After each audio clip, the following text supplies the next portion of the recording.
Sur le fauteuil, j'étais juste à côté de Enzo. Enzo était en train de dormir, bien que je ne comprenne pas trop pourquoi, son sommeil avait l'air perturbé. Ça n'avait pas l'air d'être un sommeil paisible. Alors je me suis levé. Et j'ai pris la couverture et je l'ai mis un peu plus sur lui, un peu plus sur son épaule. À cet instant-là, quand je me suis levé, j'ai été j'ai été à la fenêtre et je me suis mis contre la fenêtre. Je me suis assis contre la fenêtre et j'entendais dehors des rires. J'entendais le bruit d'un ballon heurter le sol et j'entendais un chien qui aboyait, peut-être sur quelqu'un ou alors peut-être simplement parce qu'il était en train de jouer. Avec le dos de ma main, j'ai pris alors le rideau. J'ai pris le rideau légèrement avec le dos de ma main. Je l'ai levé et j'ai regardé. C'était mon voisin, Devon, qui jouait avec son chien. J'avais toujours trouvé une sorte de paix intérieure quand j'allais le voir le matin et qu'on jouait avec son chien. Ce soir-là, il était en train de jouer et j'ai entendu sa mère à l'intérieur, avec un gratin entre les mains, qui était en train de dire « Devon, on va bientôt manger, à table !» Levant un peu la voix, elle l'a regardé et lui a dit « Tu viens, tu rentres ?» Tout de suite, il est rentré. Il est passé en dessous du bras de sa mère qui tenait la porte, avec un gratin dans la main. Elle m'a regardé et m'a fait un signe d'elle devait m'avoir vu. Je n'étais pas si bien caché que je le pensais. Elle m'a fait un signe, mais le signe, elle a continué à le faire alors que j'étais sur le point de me lever. J'ai vu cette femme me regarder, continuer à me faire un signe, et finalement elle s'est avancée. Elle s'est avancée. Une voiture violente roulant à toute allure. Une voiture violente roulant à toute allure, à pleine vitesse, a failli heurter la femme. Je l'ai regardée, angoissé, je suis allé voir et j'ai toqué à la porte. J'ai toqué à la porte, angoissé, quand elle a failli mettre un pied sur la route. J'ai été toqué à la porte et j'ai frappé, j'ai tambouriné à la porte. Je me suis tout de suite excusé d'avoir tambouriné, mais j'avais eu peur pour la jeune femme. La jeune femme s'est assise, a déposé le gratin sur la table, alors que Devon était déjà en train de manger et son père aussi. La jeune femme est arrivée, déposant une assiette et des couverts. Moi, je suis arrivé, je me suis assis dans le salon. Elle est venue avec moi et m'a regardé. Elle a, elle a commencé à mettre sa main dans mes cheveux, mais d'abord, avant, levant sa main au niveau de ma tête, elle a dit « Est-ce que je peux ?» Je l'ai regardée. J'ai dit « Mais oui, évidemment. » Elle a alors mis sa main dans mes cheveux et m'a dit « Depuis quand vous avez ce clou d'oreille ? Il est beau, il est magnifique. Et vos cheveux, ils sont d'une telle noirceur entre le brun et le noir, à peu près comme ceux de mon fils. » Je l'ai regardé avec un sourire en coin. Ça me faisait plaisir qu'elle me compare à Devon. Ça me faisait plaisir.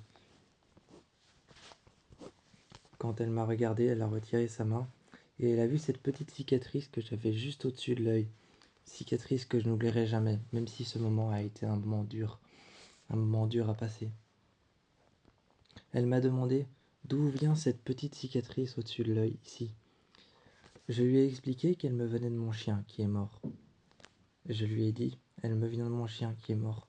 Je ne l'oublierai jamais. En passant mon doigt dessus, j'ai dit, je ne l'oublierai jamais, c'est mon chien qui m'a fait cette cicatrice. Il a un peu forgé mon visage, il a un peu retransformé quelque part.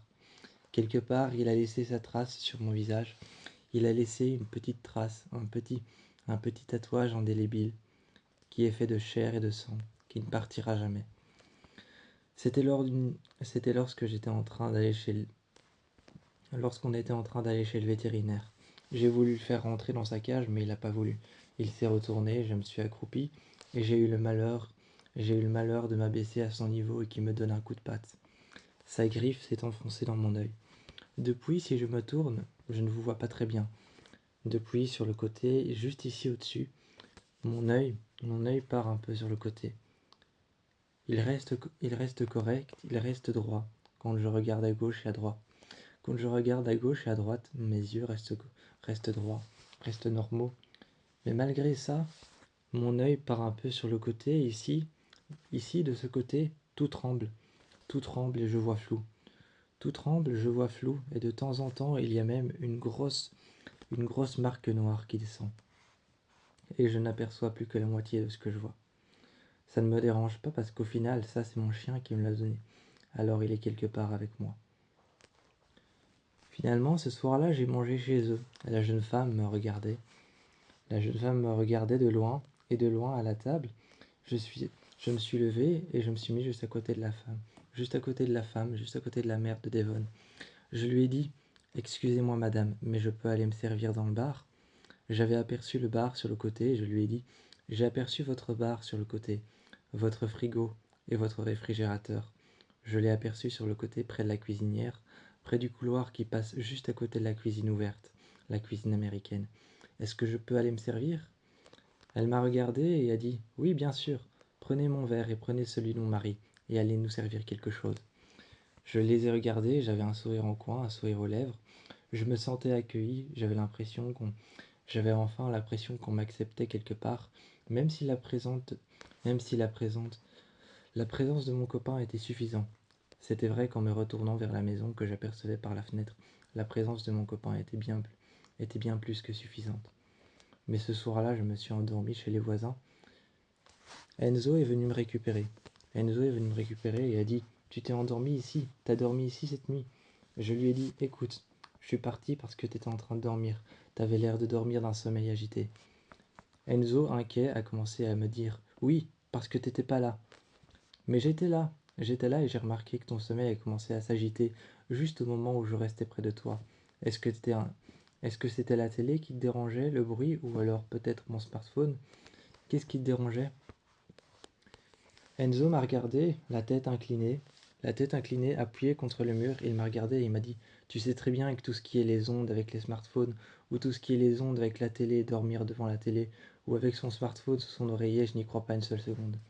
Je lui ai dit: Oui, je sais, mais je te pose quand même la question, ton sommeil était agité. J'étais là, j'étais avec toi. Alors ne dis pas que j'étais pas là.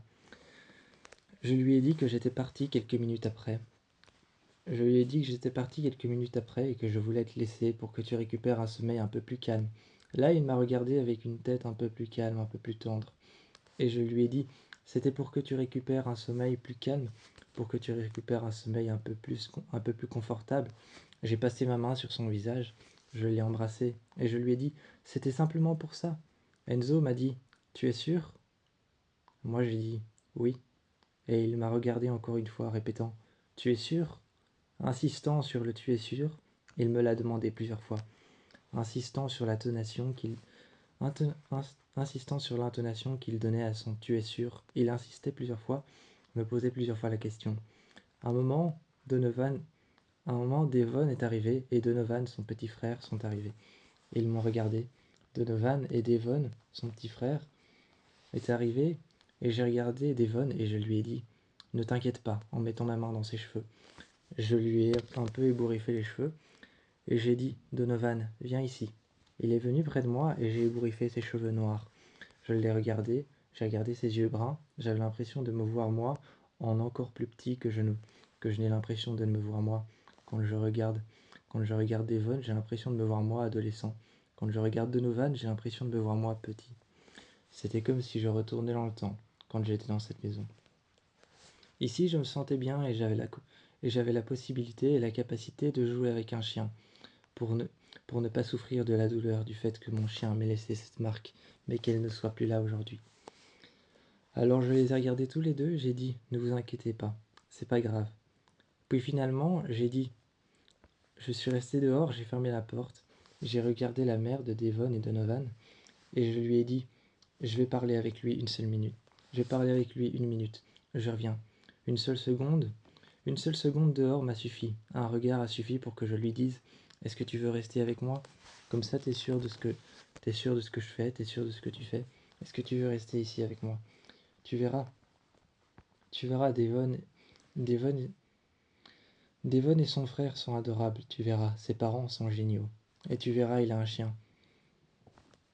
À cet instant-là, tu m'as demandé si je faisais ça simplement parce qu'il avait un chien. J'ai levé les yeux et j'ai dit: Évidemment, évidemment que je fais ça simplement parce qu'il a un chien. Tu sais très bien que j'essaye de guérir de la souffrance du fait qu'elle m'a abandonné. Elle m'a pas abandonné, mais elle a tracé son propre chemin. Elle est partie et la dernière chose qu'elle m'a laissée, c'est cette marque. C'est cette marque en soulevant mes cheveux sur le côté. J'ai dit: C'est la dernière chose qu'elle m'a laissée. Mais elle est plus là aujourd'hui. Alors tu comprends bien que j'essaye de trouver des solutions. Enzo, tu m'as regardé, tu n'as rien dit. Tu as regardé par la fenêtre, ils étaient en train de... Tu as regardé par la fenêtre, à travers les rideaux. La mère était en train de nous regarder parler, mais elle installait en même temps la table. Elle a installé en même temps la table, une table avec des verres remplis. Elle apportait des bouteilles sur la table et finalement remplissait les assiettes les unes après les autres.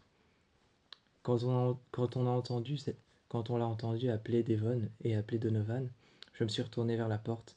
J'ai poussé la porte juste un peu ouverte et je t'ai dit, allez, viens, tu vas pas le regretter. Tu m'as demandé dans le couloir, où est-ce qu'on va dormir? Je t'ai regardé, j'ai mis ma main dans son dos et j'ai dit, chut. Finalement, je t'ai embrassé pour que tu arrêtes de poser ce genre de questions. Et je t'ai dit, ils ont une chambre d'amis. Ils vont bien vouloir nous laisser dormir ici s'ils veulent bien que je dorme ici ou que je passe ma journée avec leur enfant. Parfois, je passe pas ma journée uniquement avec Devon et Donovan dans le jardin à jouer avec leurs chiens.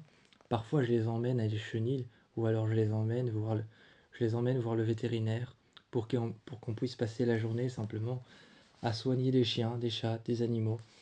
Ou alors parfois, je les emmène en haut chez nous. Quand tu pars à ton travail, je les emmène en haut chez nous. Et alors dans ce grenier, je sors tous les objets que j'utilisais avec mon chien malheureusement décédé. Tu te souviens d'elle, hein, elle était brune, brune caramel. Tu te souviens d'elle? Eh bien, eh bien, je sors tous les objets d'Alexa. Je l'avais appelée Alexa parce que je me souviens qu'elle réagissait à chaque fois que notre Alexa parlait. À chaque fois que je posais une question à Alexa ou une demande à Alexa, elle réagissait immédiatement. Même la sonnette, elle y réagissait. Alors je l'ai appelée Alexa. Et je trouvais que ça lui allait plutôt bien, vu sa manière de réagir et d'être très intuitive. On a sorti tous ces jeux, et parfois la journée, lorsqu'on était en haut dans le grenier, je sortais tous les jouets d'Alexa. Une photo d'elle que je regardais attentivement, et Donovan et Devon venaient se mettre près de moi. Ils venaient se mettre près de moi et me disaient « C'est ton chien ?» Et oui, comme tous les jours, même s'ils me posaient la question encore une fois, peut-être pour la millième fois, je leur disais « Oui, c'est mon chien. Elle me manque beaucoup. » Mais c'est à travers le vôtre que j'ai trouvé une sorte de paix et de sérénité.